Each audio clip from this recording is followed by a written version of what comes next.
This is somewhat of a simple summation of George Washington and Abraham Lincoln, but I found this on history.com, and I just wanted to go through it with you. And I'm going to go through it for the most part verbatim, and I'm going to sound off on it just because I think it's very important on this George Washington Day and this Abraham Lincoln Day. And I know there's going to be times where I screw up, and I'll call it President's Day because at times I've been sucked into this notion as well.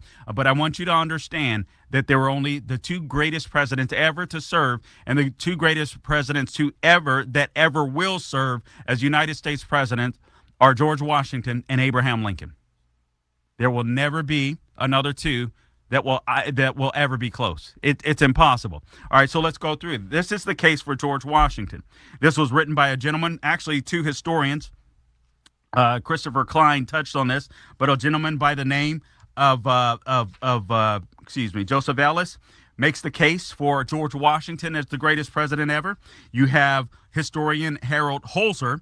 He's the director of the Roosevelt House Public Policy Institute at Hunter College. He makes the case that Abraham Lincoln is the greatest president ever. My personal opinion is that George Washington is the greatest president ever. So we'll make the case for him before the break, and we'll get to Abraham Lincoln after the break. But the story starts as such. George Washington was not just, quote, first in war, first in peace, and first in the hearts of his countrymen, close quote, as he was eulogized by Henry Lee, but first among America's chief executives and the minds of many presidential scholars, including Pulitzer Prize-winning historian Joseph Ellis. After leading the Continental Army to an improbable victory over the world's most powerful empire, Washington faced another daunting challenge to transform ink on parchment into the actuality of the American presidency. Guys, do you understand how powerful those words are? Do you understand that there was a point in time in world history, in American history,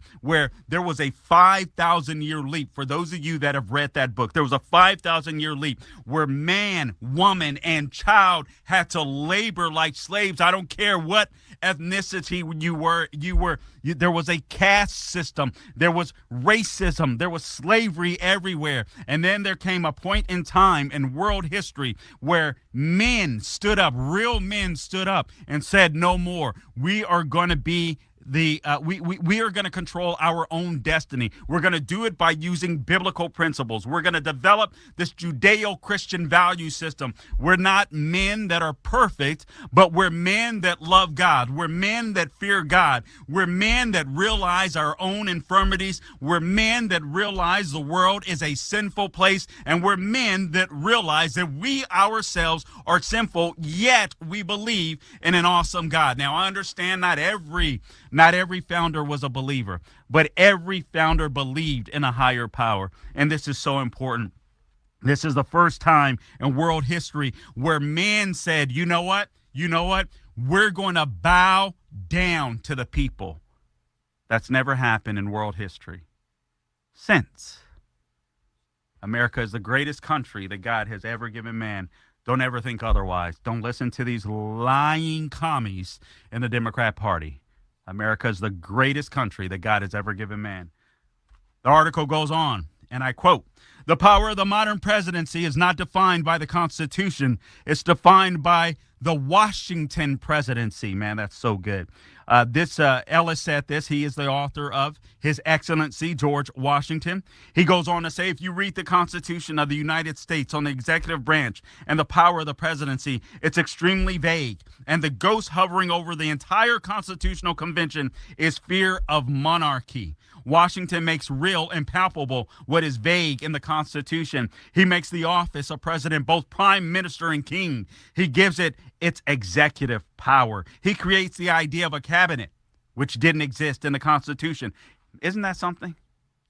The guy was humble enough to realize that he needed other leaders amongst him. And he defines the primary role of the executive branch in the making of foreign policy. Washington has the incalculable advantage of being first. That can't simply be dismissed. Quote, this according to Lincoln, Lincoln saved the republic that Washington created. Lincoln's tremendous act of leadership is dependent completely upon the existence of a stable, enduring republic that would not have come into existence if the founding fathers in Washington, the foundingest father of all, hadn't created it. Everything Lincoln does wouldn't have happened if Washington wasn't the leader that he was.